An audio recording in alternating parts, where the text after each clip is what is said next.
மாண்பு எதிர்க்கட்சி தலைவர் அவர்கள்.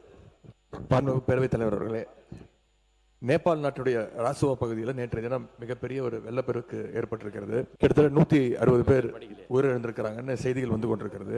750 பேரை காணவில்லை என்றும் செய்திகள் வருகிறது. சுற்றுலா சென்ற கிட்டத்தட்ட 110 இந்தியர்கள் அங்கே இந்த பேரிடரில் சிக்கியிருக்கிறாங்க.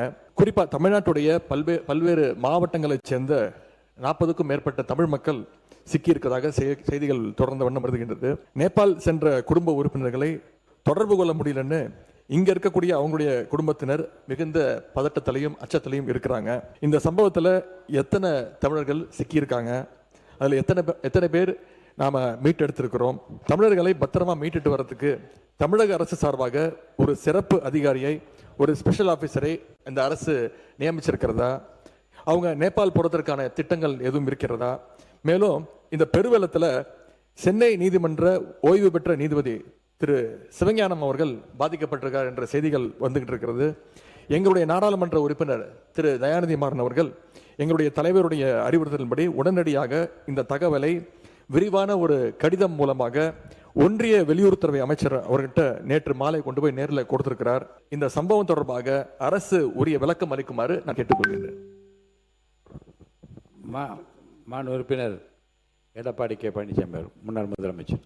மாண்பு பேரவைத் தலைவர்களே, தமிழ்நாட்டிலிருந்து இந்தியாவில் அண்டை நாடான நேபாளத்திற்கு தமிழகத்திலிருந்து 57 பேர் கொண்ட குழு ஆன்மீக சுற்றுப்பயணம் மேற்கொண்டிருக்கின்றார்கள். கும்பகோணத்தைச் சேர்ந்த 16 பேர், சென்னையை சேர்ந்த 4 பேர், திருவாரூர் 2, நெய்வேலி 1, சிதம்பரம் 11 பேர், புதுச்சேரியில் 3 பேர், சூளகிரியில் 2 பேர், நாமக்கல்லில் 1, மயிலாடுதுறை 7 பேர், தருமபுரி 2, திருவண்ணாமலை 1, திருச்சி 5 பேர், கிருஷ்ணகிரியில் 2 பேர், ஆக மொத்தம் 57 பேர் தமிழ்நாட்டிலிருந்து ஆன்மீக சுற்றுப்பயணம் மேற்கொள்வதற்காக நேபாளம் சென்றிருக்கின்றார்கள். இந்த திடீர் வெள்ளப்பெருக்கில் தமிழகத்திலிருந்து நேபாளம் நாட்டிற்கு சுற்றுப்பயணம் மேற்கொண்டவர்கள் வெள்ளத்திலே 37 பேர் அடித்து செல்லப்பட்டதாகவும் 27 பேர் அங்கே பத்திரமாக இருப்பதாகவும் செய்தியிலும் ஊடகத்திலும் செய்திகள் வந்து கொண்டிருக்கின்றன.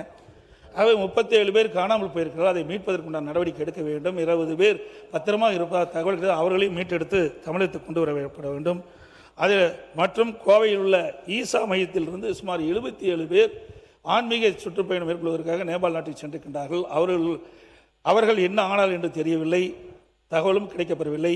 ஆகவே இது வெளியுறவுத்துறை அமைச்சரோடு தொடர்பு கொண்டு நம்முடைய தமிழ்நாட்டிற்கின்ற ஒரு அதிகாரி குழு டெல்லிக்கு அனுப்பப்பட்டு மத்திய அரசோடு தொடர்பு கொண்டு வெளியுறவுத்துறை அமைச்சரோடு தொடர்பு கொண்டு நேபாள் நாட்டிற்கு சென்று தமிழர்கள் 57 பேரையும் மீட்டு தமிழகத்துக்கு கொண்டு வந்து சேர்க்கப்பட வேண்டும் என்று அரசுடைய கவனத்திற்கு கொண்டு வருவதோடு அந்த குடும்பத்தைச் சேர்ந்தவர்களெல்லாம் அந்த 57 பேர் ஆன்மீக சுற்றுப்பயணம் சென்ற அந்த குடும்பத்தைச் சேர்ந்தவர்கள் மிகுந்த பதற்றத்தோடு இருக்கிறார்கள். அவர் உறவினர்கள் பதற்றத்தோடு இருக்கின்றார்கள். ஆகவே அரசு வேகமாக துரிதமாக செயல்பட்டு ஆன்மீக சுற்றுப்பயணத்தில் மேற்கொண்டுள்ள அனைவரையும் பத்திரமாக மீட்டு தமிழகத்தில் கொண்டு வருவதற்கு இந்த அரசு முன்வர வேண்டும் என்று தங்கள் வாயிலாக அமைச்சருடைய கவனத்தில் கொண்டு வருகிறேன்.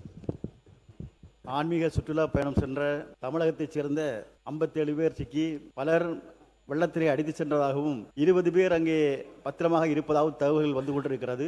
சொல்வதற்கு வேறொன்றுமில்லை, அவசரமாக இந்த அரசு என்பது ஒரு குழுவை அமைத்து நேபாளத்தில் சென்று மத்திய அரசோடு தொடர்பட்டு அவர்களை அனைவரையும் மீட்டு பத்திரமாக கொண்டு வர வேண்டும் என்று இந்த கவனத்தை இருக்கின்றேன்.